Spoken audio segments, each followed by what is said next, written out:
Welcome to the Wellness Pulse with Monica Stevens. From CPR to self care, staying in rhythm with your well being. Thanks for tuning in. One. All right, I've got the In God's Hands team here. How's everyone doing? Good. Good. All right. Well, for our viewers, why don't we go ahead and have you each introduce yourselves and tell us a little bit about yourselves, okay? And I don't know, Kim, why don't you start? Ladies first. Okay. Well, my name is Kim Croom, and Mike Simpson II is my son. And we started In God's Hands in June of 2025, and we can't wait to tell you more about it. Good day. I'm Mike Sr. I took an interest to it once Mike went down, and I wanted to learn more about his recovery, how to help out with his recovery. And I'm Mike the second, and yeah, I get our In God's Hands Foundation from my sudden cardiac arrest in 2020. We were looking for a foundation that wasn't already being used. I went into name it, God got me. And I have a tattoo that says a guy got me. And then my dad said, what about In God's Hands? And that was free. So we went with that one. It was available. Available. Mm-hmm. But we were going to tell your whole story first, and then lead into how we found it In God's Hands. You want to start with that? You want to start how you grew up? Yeah. I remember that. Well, you know, you were a basketball player. And Mike doesn't remember. Oh, I remember when he was young. We were talking about this earlier today, how resilient he was. He has an older brother and sister. His brother is 9 years older than him, and his sister's 11 years older than him. And so, you know, he was the pesky little brother, and they would do things to him, but he would never cry. Like, he was so tough and resilient, and that's what he is now. After going through all of this, he has those same qualities of being tough and resilient. But he's been an athlete all his life since he was 5. And I'll let you tell it, Mike. Yeah, very athletic. Played football. He ran track, middle school, and played basketball, of course.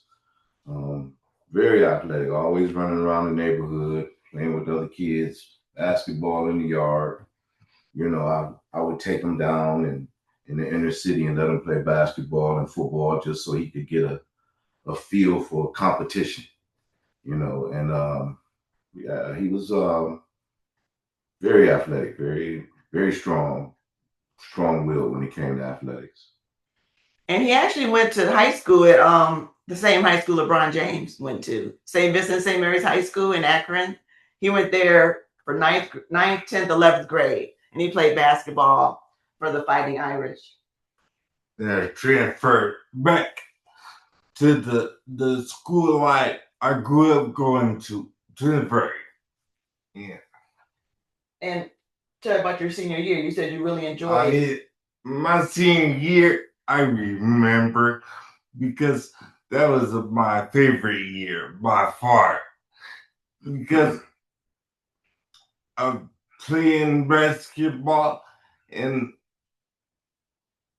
I got invited with my dad's help to an all-star game, and then from the all-star game, they catapulted me to going to play at the prep school in Dallas. So when I was there, I met people from Australia, Canada, everywhere. Africa. It was fun. But I didn't choose to go to school there. I went to college instead of doing prep. How'd you get so tall? Man, I saved my fares. Yeah. Well, good. That's good. Okay. So then he went back to, was it Twinsburg for the senior year? Yes. And was that in 2020? That was in 2019. 19. He graduated in 2019. Okay, so he graduated in 2019. So in 2020 is when the SCA occurred, right? It was New Year's Day, and this was the first New Year's Day he didn't spend with us. He wanted to spend time with his friends. So he celebrated the beginning of the new year with his friends and was actually during the day was, playing basketball with them at a gym. And but then he doesn't remember the events leading up to his sudden cardiac arrest. So he had been having some issues like with his heart racing and feeling dizzy. So he had undergone some tests that his doctor ordered, and he passed all those tests with flying colors. And so on New Year's Day, I got a call from his friend saying he had another one of those spells while he was playing basketball, and that he was going to the emergency room. And then en route to the emergency room doctor called me and said he was in cardiac arrest. So that was much different than the spells that he had had previously. So that broke my heart. My heart sunk as I was driving, because she was like, "Are you almost here?" And I was like, "Yeah, I'm just coming down the freeway." And his dad had already got a call and had beaten me there, so he was there already. What we were told is that when he went down, they did check up. I mean, his friends, they didn't know CPR, so they didn't start, compressions or get an AED. But they did call 911. And so when EMS got there, they took Mike into the squad and hooked him up to the telemetry and discovered that he was in VFib arrest. And then they started compressions and used the AED. I think they said they shocked him like 8 times to get him back. And then they were en route to the hospital. But being a holiday, being New Year's Day, it's short staff on the holiday, and they actually had to call the cardiothoracic surgeon in to come and see him because he was in such dire straits that he needed to be put on what's called an ECMO. And so the cardiothoracic surgeon said, "Well, we don't know how long he was down and if he has brain activity." And typically, when he's not sure if a patient has brain activity, he doesn't elect to put them on ECMO because we just don't know what we're saving. But he said since he was only 18 years old, he was going to put him on it regardless, and we're just going to go from there. And so by that time, I had called my other son, Brandon, and friends and family had gathered at the hospital. But when we got into the emergency room, trauma center, they let us come back and see him. And he just had frothy, bloody sputum coming out of his mouth. They couldn't even put him on a ventilator because he had so many secretions, so they had to bag him. So I was thinking maybe they cracked a rib or something when they were doing CPR, in the squad on the way to the hospital. But it was tough seeing him like that. He had an echocardiogram at that time, and being a nurse practitioner, I've seen echocardiograms, and his heart was barely beating. And I think they recorded his ejection fraction as 10%. So very low. He was acidotic. I mean, just everything. He was in dire straits. So he required ECMO. And then when the doctor came out and told us they put the ECMO on, then he got called back to the OR. They had to put him on an intra-aortic balloon pump too. So they put him on the balloon pump too. And all this was like about 8 hours while we were there, from like 2 to like midnight. And then he was stable enough to life flight, to the major medical center. But it was a very tenuous time. I mean, Kim, you speak about it so gracefully, and you're a nurse practitioner, you mentioned. So Yeah. you also had the deeper knowledge of kind of understanding some of the things that allowed you to see just the gravity of the situation. Oh, yeah. Yes, because actually I work, my background is cardiothoracic surgery. So I've worked with the patients that I was taking care of, patients that needed ECMO, who need open heart surgery, who were in critical condition. So yeah, we were fully aware what he was up against.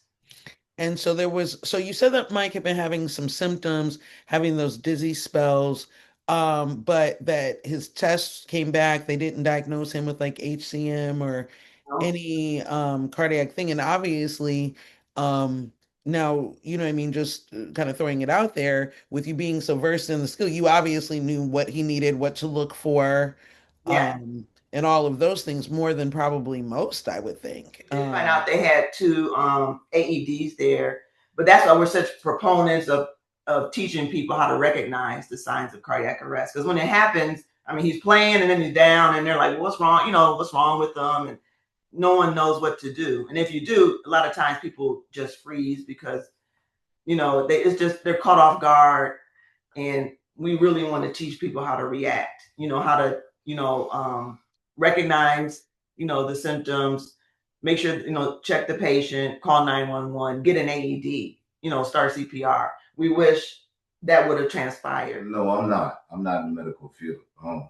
That made it even more difficult for me because I didn't know. So I had to lean on his mom a lot, a lot of questions and to get understanding. But the helpless feeling is what got to me the most. Just wasn't nothing I could do, and not being educated, naive to what was going on, worsened it for me. So it was traumatizing for me as I reflect back when he was in the emergency room. There was these canisters. Mm-hmm. They were pumping blood, and it was just like 3 of them. Yeah. And on the third one, it was almost full. Mm-hmm. And I'm like, okay, his frame wasn't that big, so how is it? That had to be majority of the blood in him, and I'm like, what's going on? And that's when his mom told me, and she told me he was sick. He's really sick, and that's when it really hit me that something's really wrong. Mm-hmm. So, but. Look at him now. I don't know that. Yeah. Look at him now. How big was the canisters? I think they're like a liter at least. Yeah, a couple liters. Mm-hmm. Yeah. They were on the third one, so it was that traumatized. So when we got there, they cooled him on the cooling protocol. So they cooled him for a couple days. They went, I think it was like 36 hours for him. They even went over like a little extra because he was so young. And then when they started to like rewarm him, and he actually was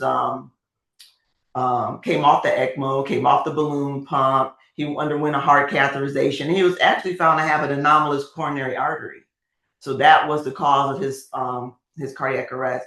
But other than undergoing a CTA or the left heart cath, the EKG didn't pick it up, the echo didn't pick it up. He had a stress test where he ran on a treadmill. That didn't pick it up. He didn't have any events during that time. Even more monitors, that it didn't pick up any arrhythmia. Please help us understand in layman's terms what that is. So an anomalous coronary artery, we all have coronary arteries that feed our heart muscle. And so his was impinged between 2 parts of his heart. And so during a certain time when he's exercising, it kind of squeezed it out. So it's almost like he had a heart attack. It didn't, because the rest of that part of the left ventricle of his heart didn't get blood flow because of the muscle, compressed the artery. And wow. That's why he went down. Wow. So before, when he was having those symptoms, it was just in there maybe a little bit. And then when the event, then it was really in there. Yeah, so his congenital cardiologist explained it. She said maybe there's like a molecule at that time that just occluded it enough where, it occluded all blood flow. So she was just kind of trying to speculate, what caused it, because he plays basketball like all the time. This was no different. He was just playing like he normally does, but having that condition, which we didn't know about. And maybe she said he was getting bigger and stronger, and maybe that had something to do with it too. Because, patients can have anomalous coronary arteries and they're not diagnosed until like 40s and 50s. So I see those patients now and they get open heart surgery now if they're symptomatic. Sometimes they're not symptomatic and they just will watch them. So it just depends. So in your professional opinion, should any of the tests that he undergone reveal that, or is it really tricky to diagnose? it's really tricky to diagnose because they're not going to perform a heart catheterization. I mean, he didn't have any EKG changes, no troponin bump. I mean, nothing that would signify for them to do that. The CTA, I mean, could be done, but then they're hesitant to do that too because of the dye load. The dye they have to give patients for that. But so I don't know. Other than just by happenstance, I don't know how they would have diagnosed that. But after they diagnosed him with the anomalous coronary artery, they said he should have a bypass surgery to bypass that area where that blockage is. So they were in the process of rewarming him and seeing what his mental status was like before they took him to have open heart surgery. Because if you put on the bypass machine for open heart surgery, sometimes it can impede your neurological status. So they were cautious about that. And then he had another cardiac arrest. So while they were in the process of saying, let's warm him up, see how he's doing, he came off all the equipment, and then he arrested again and had to have all the equipment put back in. They put the ECMO back in, the balloon pump back in, all the vasoactive medications. And then they decided that this was going to be a reoccurring problem. And they took him to surgery and they did it off pump. So they did his surgery while his heart was still beating. They didn't arrest his heart. And that helps the neurological status, because they still didn't know what it was. He didn't have a chance to wake up to say, hey, I'm in here, I'm not in here. So we hadn't gotten that far yet. Mm. So I remember when the doctor ran out to the waiting room, and she's like, he's back in cardiac arrest. Remember? Because they have you go in and watch. You can watch them perform resuscitation measures on your loved ones now, because they want you to see what the trauma they're going through. It's the last time they're gonna see you. Well, it couldn't be the last time we were going to see him, and she just said, we're trying to save him. And being a nurse, I mean, everyone cannot be saved, and I understand that. And Mike saved, when he was 13 when he was baptized. So she probably thought I was crazy. So I was like, well, whatever happens, but I know I'll see him again. That's God's will. Because sometimes there's nothing else to be done. Like, you're doing everything and the patient still dies. But by the grace of God, you're still here. Yeah, thank God. And we didn't have to, but it was traumatizing watching them. How did you feel when you were watching him? It's like when you watch TV and they're in an emergency room or something, and you hear that flat line, it go beep, and it just it's continuous, so something's wrong. So when I heard that, I was like, oh wow, this can't be it. This can't be it. So instantly you go into prayer, and you just ask for God to have His way, have His will. Mm-hmm. All the people running around and getting there. He was laying there naked, no clothes. They were the doctor was on top of him, doing the compressions, and all the circulating people running around and getting all the different, equipment set back up to reinsert in him, pushing medications, all the ACLS stuff that we learned, we got to watch it just firsthand, like as a spectator. Well, he had his surgery and then everything went well. They woke him up, and the neurologist told us that, there's like an 85% chance he was going to be in a vegetative state. He would never, because a part of his brain that was affected, he would, his memory would be affected. He may not have meaningful life. They thought he would be blind because the vision center was affected from his anoxic brain injury. And so it's like that very day when they walked away, like he was waking up. He wasn't awake where he can like talk and turn his head. But I was like, Mike squeezed my hand, and his like also, ever so slightly. And I was like, well, he could squeeze my hand and go to the other side of the bed. I said, squeeze my hand. And then he could squeeze my hand with the other hand. And I called the neurologist. I said, well, he's following commands. And he was like, well, that's remarkable. But, as he continued to recover, we did discover he was blind, but he fooled us for a long time. Like, he would not, he had an eye going this way, an eye going that way, but he knew our voices, he knew where we were in his presence. And it wasn't until he was in like an LTAC that I discovered, because I brought in a computer. I was like, let's look at some pictures. And then he's like, I can't see it. And I'm like, well, put it closer to you so you can see. And he was like, he couldn't see it. And we didn't realize he was really blind. He said he could only see shadows. And then we took him to the eye doctor, and they tried him on the eye chart, and all he couldn't see anything. They had a big A. I said, you can't see that A? He was like, I don't see anything. But that was 4 months down the line. Like the whole time we were focused on, just because he had renal failure, he had to have a trach, he had a peg, he had all these other things. We were focused on everything else and not that, until we got to the LTAC, where they were trying to, decannulate him, and he had to learn how to swallow again.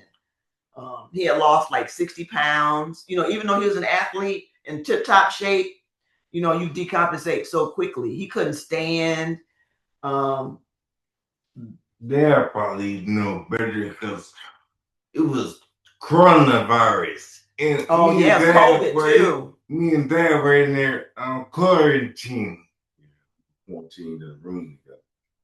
And that's we knew he couldn't see prior to that, but it was difficult because we would use music, or I would try to get him to, I can't say make him see, but we would watch Sports Center on television or something, and I'm like, wow, man, he really can't see. So at that point, I'm trying to prepare myself to have to have a deal with a blind child, and it was that whole 3 weeks we was in there was unreal. It was unreal. Yeah. It was more than 3, because he went to the first LTAC. He was there like 2 weeks, and then he went to the quarantine. Oh, yeah. He was there for like 4 months total in rehab. Yeah. Because he was on dialysis for a period of time, blood transfusions, infections. I think when he was on the ECMO, he lost pulses in one of the right leg, and they had to take him to surgery for that.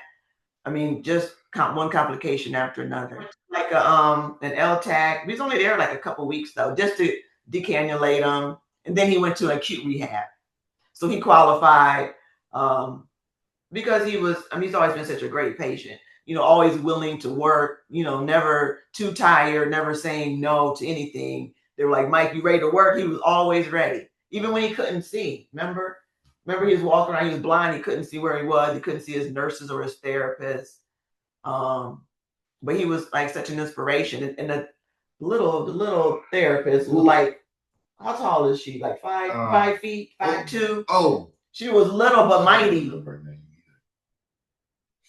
Dang, I can't remember her name. I can't remember her name right now. No. It'll come to me. But she was little and mighty. She tried everything, to get Mike up and moving. And it was ironic because some of the friends he grew up with, their parents are physical therapists, and they were actually the first ones at the LTAC to stand him up. So we have video when they stood him up. They're like, he's so tall. And at that time, he was in so much pain. So just the neuropathy in his feet. And he could just stand, and that's all he could do. He stood up once and sat back down. Angela, yeah. And couldn't couldn't go anymore. That was Stacy and Trish. Yeah. He actually grew in a coma. When he was in the coma, he grew. Yeah. Because he went down at like 6'5", mm-hmm. and when he got up, he was 6'8". So that was amazing. That was an amazing feat too. Mike, you are amazing. You said, I'm gonna take this time and just go ahead and have my growth spurt. So when I get done with this, I have to have all new clothes. Right. And shoes. Wow, that's funny. That's funny. So now take us back to I do want to definitely go back to the blind situation, but before we get into that, because I've got so many questions, I want to ask more about the COVID, because we got to remember this happened in 2020, and that was kind of a freak out for the world. So you guys are having your own family major life altering situation, and now did one of you get COVID? Did both of you, or was it measures No, to? I had it. So when it was time for him to come home from rehab, he couldn't come home because I had COVID. So they kept him in there extra couple weeks while I was on quarantine. And his dad, couldn't come in and out, so he had to stay with them because it was in a rehab facility, and they were worried about people bringing it back in. So he had to stay or not stay, but he chose to stay with them because at the time our family would go in, they would feed him, they would keep him company. I would go in before work because I was still working. I would go in before work and bathe him and give him breakfast. And then I would be gone all day at work. And then his dad would come and he was working. He would come and give him dinner. My mom and dad and our aunts would go in and feed him during the day. And his friends would come. We had a lot of support. They got it in 2020. That's when Kobe Bryant died. And my mom's dad died too in 2020. Yeah, he died like Memorial weekend, the day after Memorial Day. No, he died on Memorial Day 2020. But he would go in and see him. He had a cane. He was in his 90s. He was like, I could hear Grandpa coming with his cane, click, click. So Mike's other senses were heightened, because he couldn't see, but he could hear really well. He couldn't use his hands. So, he did require to be fed. And then we played classical music too, because the neurologist said classical music helps the brain and synapse and to form new pathways. So we played classical music for him, and then he liked his rap music too. So we played that too. And it was so funny because remember, he could remember the words to the rap song, but he couldn't remember what we looked like. And he didn't remember us, but he remembered the song. Yeah. Because I know one day he asked me, he said, Mom, what do you know? He was like, are you my mom? Because you keep coming in here every day. And I was like, yeah. He was like, well, what do you look like? I was like, you don't remember what I look like? He was like, no.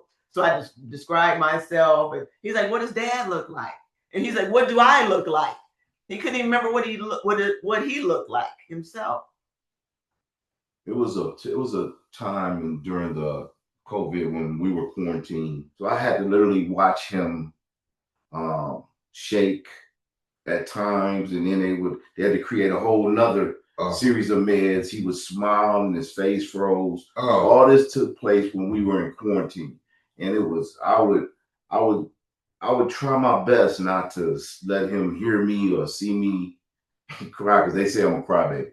So, but it was traumatizing for me. It really was, because I couldn't help him. I couldn't do nothing for him. I would try to hold him, talk him through it, but there wasn't nothing I could do. It was those watching that night when his mom told me he's sick, and those two situations when we were in quarantine were like the worst part of it for me, because wasn't nothing I could do. Yeah. I appreciate your honesty. And if they call you a crybaby, who cares? I almost cried hearing the story. If you guys were so upbeat and just have, God's hand really, because you're just telling the story, it's just so, you know what I mean, where you don't have to be downtrodden about it. But you know what I mean? This story is like so inspirational, and I'm a crybaby too, but I'm okay with it. So, it's like you get to really feel people's stuff, or as best as you can through, their eyes. So it's okay. You're in good company. Well, actually, what I was going to say, let's talk about the blindness. So, because I was going to say, I didn't know Mike was blind either. Did it improve? Are you still blind? No. I was going to say, because you did some good acting at the cast. I was going to be like, okay. All right. So how did you guys get that? It just started coming back, or? Yeah, we went to a specialist in Pittsburgh because it's called cortical blindness. So your eyes can see, but the brain doesn't interpret what your eyes see. So it's called cortical blindness. We went to a specialist. They said, of course, they know he has it, but they can't tell you if it's going to improve or not.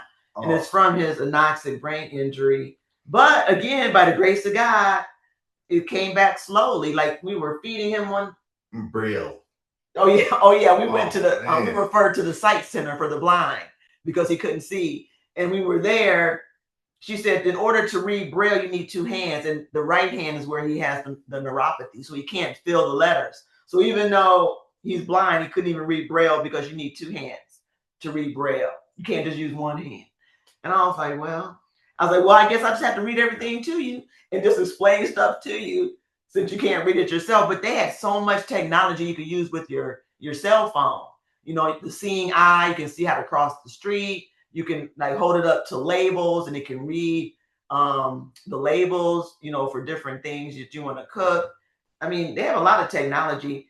And one of my patients who's blind, I was telling her about Mike, and she was like, you have to let me talk to him because we don't want him to get down. Because she's blind. She lives alone. She comes to her appointment. She cooks. And she said, you know, when I'm frying chicken, you listen for the sizzle. And then when it stops sizzling, you know it's almost done. You just use those other senses. And she said, I have a full life, and we don't want him to feel bad about his condition because we didn't know if he was going to, you know, remain blind forever. But, you know, you have to work with what you have. We're still grateful that he was alive. And by the grace of God, I remember when I was feeding him one morning and he was looking out the window and he was like, is that a bird? And I was like, you can see the bird? And it was like a little bird out there. And he was like, yeah, I think so. Then I'm like, how many fingers? And then he just progressed from there. It was like remarkable. But now he still has some deficits. Like he has blind spots above, which the eye doctor said, that's not too bad. But when we go to some airports, they're low. And so I'm walking right underneath it. And then he's like, ow. And I was like, I don't even think to even say, well, it didn't look too low to me, but his head hits it. And I'm like, well, he hasn't gotten knocked out yet. But I'm like, duck, Mike. Because he doesn't see above him. And then some peripheral vision, I think, is still missing too. But but he can see to read. He can read his iPad, and you know, he's on social media. So I mean, he's come a long way, but he had to relearn how to read because he said the words are spaced out. They're not grouped like a word. It's just a bunch of letters. And so it's hard for him to make out a word because he just sees letters that are spread out. So we're still working on that. Yeah. I can't read. Tutor though for like a couple of years. Just he had to learn how to count money. I mean, just like he was going back to school again because he didn't remember anything he had learned. Good clock. How to tell time on the clock. So how long did it take for the vision to come back? Or Mike, maybe what was your first memory, or like when did you start to feel like yourself again? I don't even know. That's fair. Yeah. I remember like one time he was crying because he was like, Mom, why did all this happen to me? You remember that? Because he was blind and he was like, why, you know, he couldn't go. I think he had a girlfriend at the time too. He had a girlfriend when this happened, and she was his girlfriend for like the next 9 months after. And she really was instrumental also, keeping him company, coming over, feeding him. You know, we went to Lake Erie Beach, if you want to call that a beach. And because she liked going to the beach, and she was like, we should take Mike to the beach. I'm like, this nasty water, okay. But we took him there, and he sat in the sand on the beach, and we were just trying to give him some normalcy. But yeah, it was. Remember you had that, like, just that one time he had that breakdown where he was just, and that's normal because he had been through so much, and you know, couldn't hang out with his friends like he used to, and you know, couldn't do things independently like he used to because we were still dressing him, feeding him, taking him to the bathroom, bathing him, you know, all the things, you know, until he was able to do it and, you know, do it himself. That was big. Yeah. I mean, it is. You guys say it like, oh yeah, but this is all big. I'm trying to like get a concept of how long it took for him to come home to where he could even like have strength enough to stand, or even the mental wherewithal to be like, okay, guys, I'm gonna need to get back to being myself, to get more independent. Like, when did that transpire?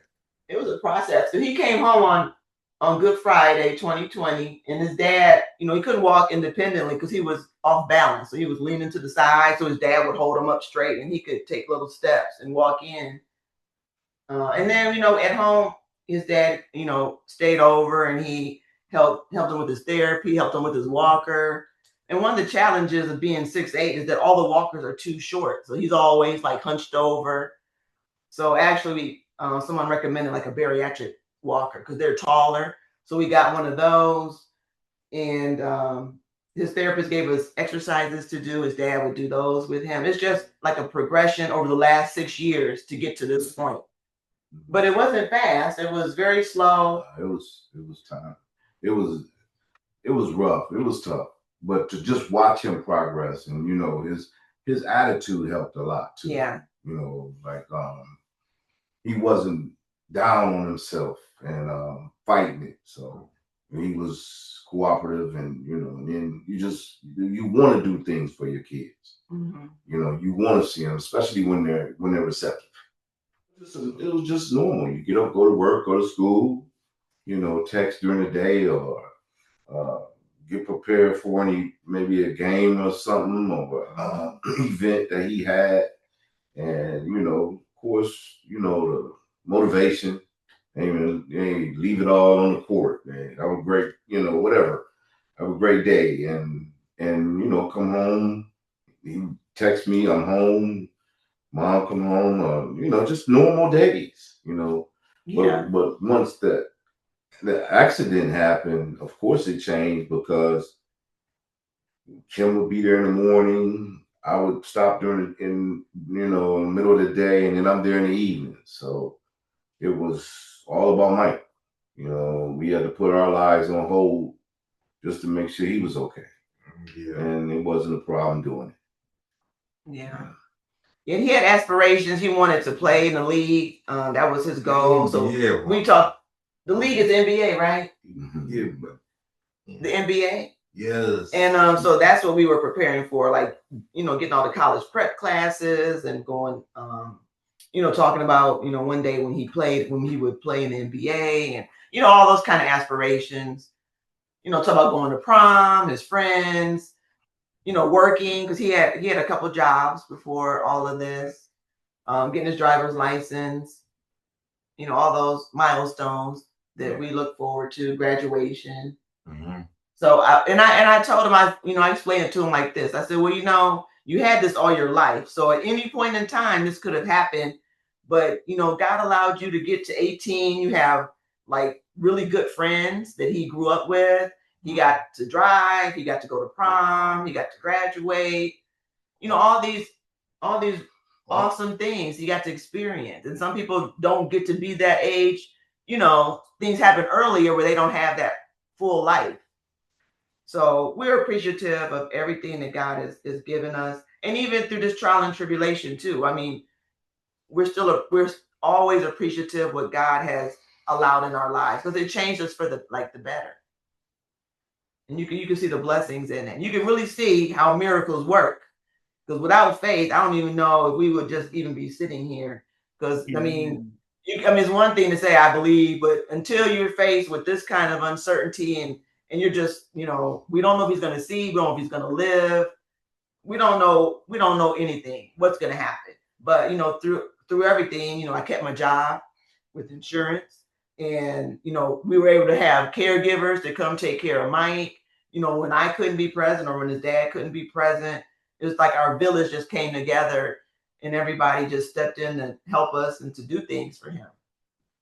And even still now, our village, even with our In God's Hands Foundation, you know, people want to be a part of it. They want to help us. They're still so amazed by Mike, and Mike inspires them. Like, even in their day-to-day activities, like, you know, Mike said something today on Instagram, and I was feeling down, and he just made me feel so much better. Like, he's just such a miracle, and, you know, he's walking in his purpose that God has given him.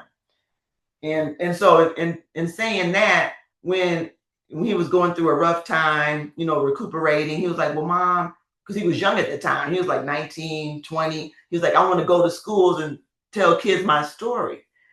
And he said, because I think I'm still young enough and I can still relate to them. And so that's when we started. We didn't have a name. We just, we were invited to a couple of schools, and he went to high schools, and we told them Mike's story, and they were all like, wow. Like, and this one guy was like, I can't believe I wake up mad every day, and he's not even mad. Look at all he's been through. And then other people are more grateful for what they have when you see what somebody else is going through. And so from there, you really enjoyed doing that. And they used to write him thank you cards, and I would read them to him, and just a lot of love from a lot of young people. Mm-hmm. So what does recovery or therapy look like now? Every other Friday, I have physical therapy, and I have an occupational therapist. That's for the hands.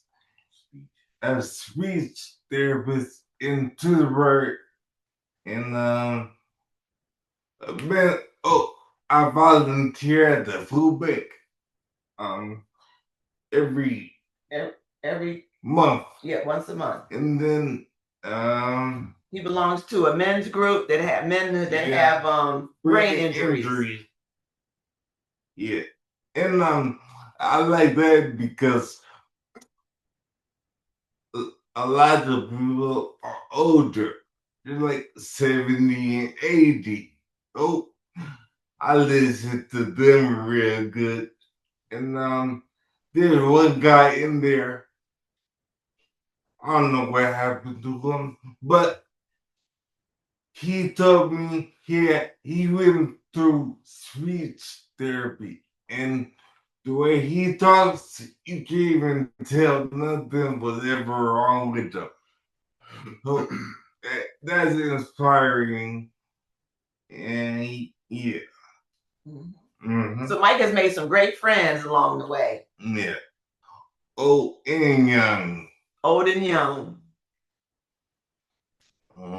And it looks like you get to do some traveling, because I met you in Arizona, and I know you guys live in Ohio. Oh, yeah, we love to travel. Yeah. So, was Mike much the same? His personality is much the same as before and after? Well, his food, like he was a picky eater before, and after he ate everything. Like he ate everything that people gave him. But now he's starting to tend toward being more picky again. And he used to like sweets a lot. And then afterwards, he didn't eat candy. He didn't like sweets. He didn't eat snacks. It took him like 3 to 4 years to gain all his weight back. Like today, he's 215. He was down to 130 pounds when he lost 60 pounds. I think he had weighed 190 before, and then he went down to 130. He was like skin and bones. And then now he's 215. Now he eats a lot. But that's good. We're happy he eats a lot. He's not too picky, but he likes candy. Mr. Good Bars are his favorite. Yes, for sure. Mr. Good Bars are excellent. Yeah. I know. Yeah, my grandma turned me on to those. That's good stuff. My mom just bought some the other day, and I was thinking about, she bought like some of the mini ones, and I was thinking about how to tell her that I was going to text those things, like a daughter text. Yeah. I got to call her and tell her I forgot, and she better bring them down when she comes.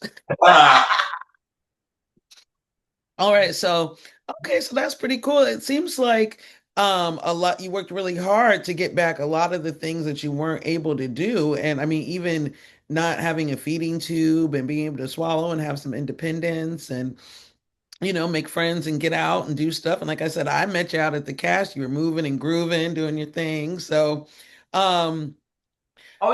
has to tell you about because a lot of his friends were in college when this happened, and so you have to tell Monica how we went and supported your friends, because all his friends play sports like football, basketball. They ran track, so we visited them on the college campuses. Went to some of their games, and that was fun. Mm-hmm. Since he didn't have a chance to go and carry out his own dreams, playing basketball. His one good friend ran track for Ohio State. So we went down there several times to watch her run. And then all her friends would come around and gather around Mike. Mike's like the celebrity. Everywhere he goes, people want to be around him, take pictures. Everybody's like, hi, Mike. And Mike, you don't mind that so much, do you? Nah, No, it's wonderful. That's good. What are some of your favorite things and that you're passionate about, Mike? The foundation, getting better every day. Don't forget Blue. My dog Blue, she's a girl. But that's it. My family. Yeah, he's big on family. He has a brother and a sister, and he has 3 nephews and 5 nieces. Yeah. And he's big on inspiring the younger generation and talking and just talking to them about life. Yeah. Because I'm not like a old man. Like, kids listen to them different than an old man. But a young man like me, I can relate to a lot of people. And what they're going through. Yeah, young people. Well, our mission is to teach the public how to recognize sudden cardiac arrest, how to respond appropriately, how to do CPR, how to use an AED. And then we also want to teach about anoxic brain injury also.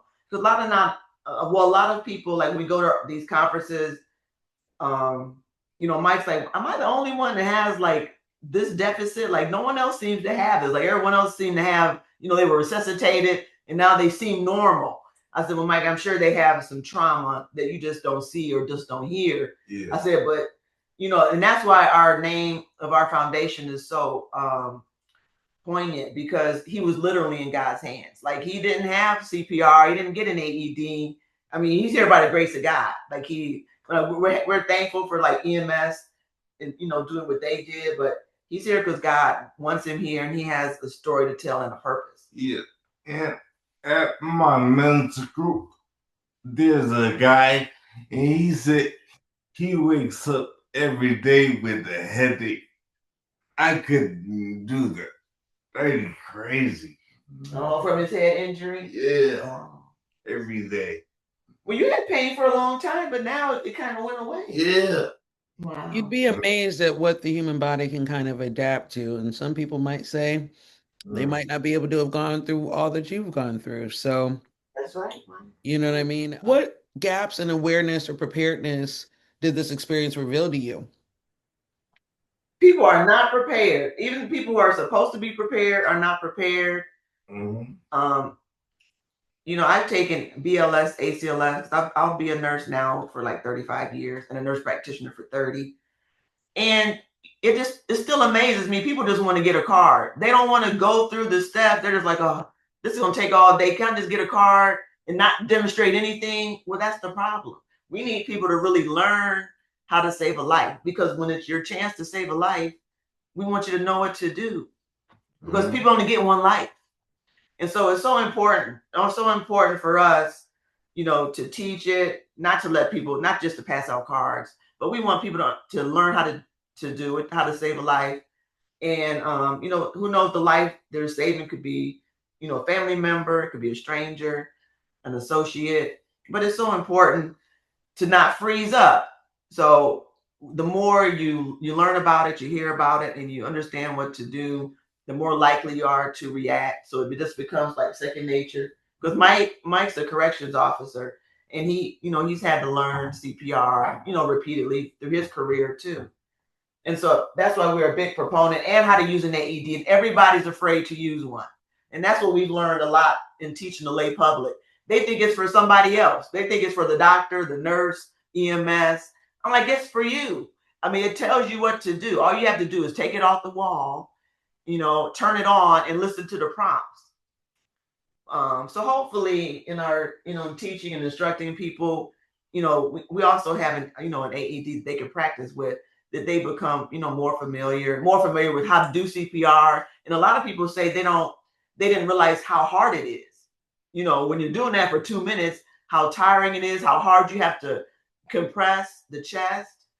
So I think just the practical aspect of, I'm turning the light on, of teaching people how to perform, right, and is important. And what does, back to your question, what does change, I used to have a lot of friends.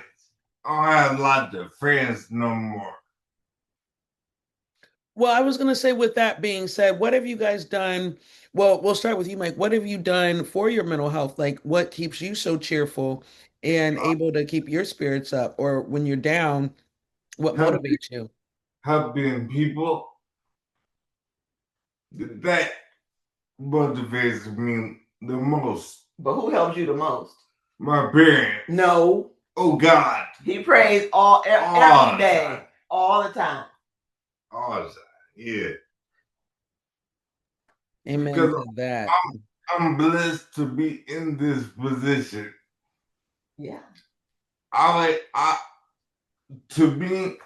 always say I'm supposed to be dead. So anything I do is extra. So I'm good. Amen to that. That's right. We're proud of you too. Thank you.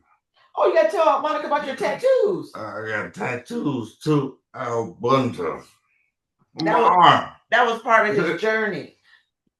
Yeah. Right. I saw the tattoos. I'm glad that you brought it up because I was figuring out how we were going to get to how we're going to get to that. So thank you.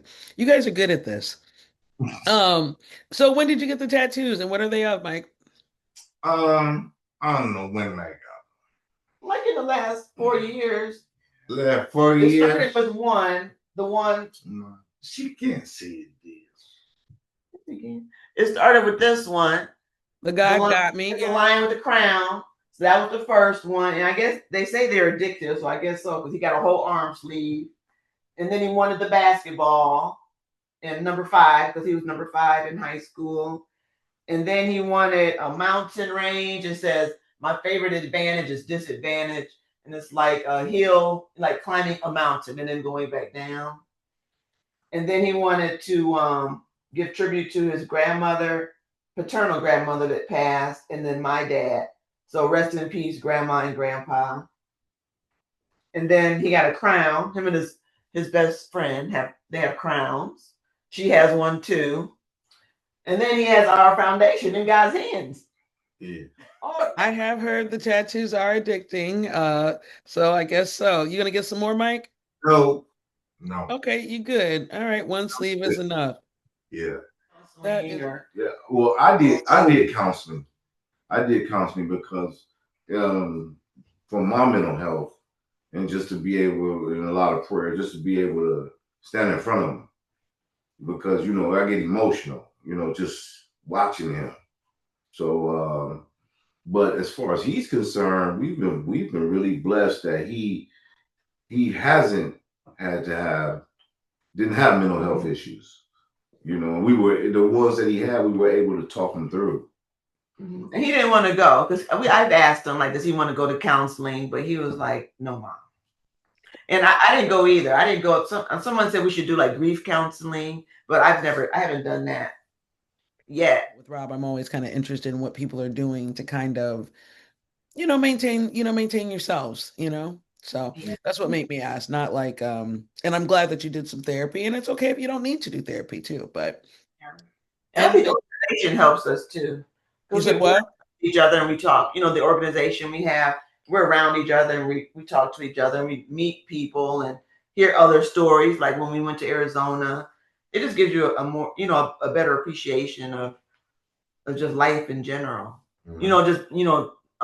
Talking to other people and meeting, obtaining like their perspective of life and things. Like when we went into Arizona, we broke into those small groups and hearing like the family members of the survivors, and then you talking with the survivors about what you guys have had to work through, going through this. I think that's really interesting and that's helpful too, because they've been there, so they understand. When I was with the loved ones, they're helping, helping the survivor, navigate, their new normal or keeping them upbeat. I mean, I guess it's probably easy to get depressed because your whole life has changed. And I mean, even if you don't have seemingly, outward like deficits, internally, like you said, anxiety or like why am I alive and why did someone else die? Oh yeah. And that's what we when we went to DC, that was hard because a lot of parents had lost their children. And so when we're celebrating Mike, they don't have a child to celebrate. But we listen to they want to tell us about their children, and we want to hear their stories because that's so important to share that information. Yeah, then when you're standing in front of somebody who their son died, it's called like something remorse. Mm-hmm. And Survivor. I hate that feeling. Isn't it like, oh, your son passed away, but I'm still here? Yeah. Sorry. It's real bad. Mm-hmm. It's tough.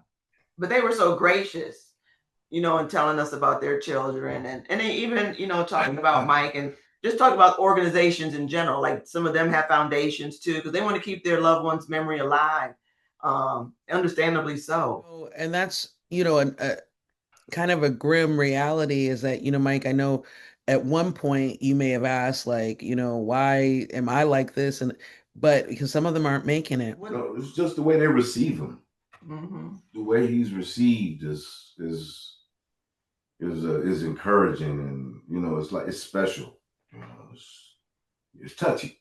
Yeah, it is. People are moved to tears. Mm-hmm. After they hear his story, they're just because it's just so remarkable.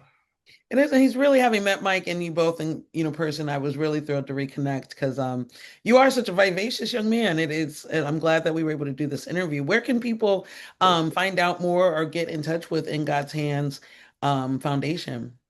In God's Hand Instagram is In God's Hands Foundation is one word. And the same for the email address. I mean, for our website. Yep. InGod'sHands.org. All one word. Yeah. We have 2 basketball camps for children 7 to 11 in God's Hands Foundation because he was a basketball player. Mm-hmm. So we came up with these two events, basketball camps for kids. They're both in June 6th and June 27th. Yes. And we're going to teach CPR there too. Yeah. So while the kids participate in basketball, we're going to pull parents aside to teach them CPR, first aid, and how to use the AED machine. Mm-hmm. Yep, free of charge. Free Yeah. of charge, and just network in the community, passing it on. Mm-hmm. And then we have a golf outing in August 8th this year. Mm-hmm. And we just spreading the word. Again, CPR, first aid, AED, teaching, and then we golf. Mm-hmm. And the final thing I want to say is you might not be where you want to be, but you're not where you used to be either. Mm-hmm. Everybody has some growth. Thanks again for listening. If you or anyone you know needs to learn CPR, first aid, or a life-saving skill, please contact People's Choice CPR and Safety. From CPR to self-care, the Wellness Pulse is staying in rhythm with your well-being. I'm Monica Stevens. Take care.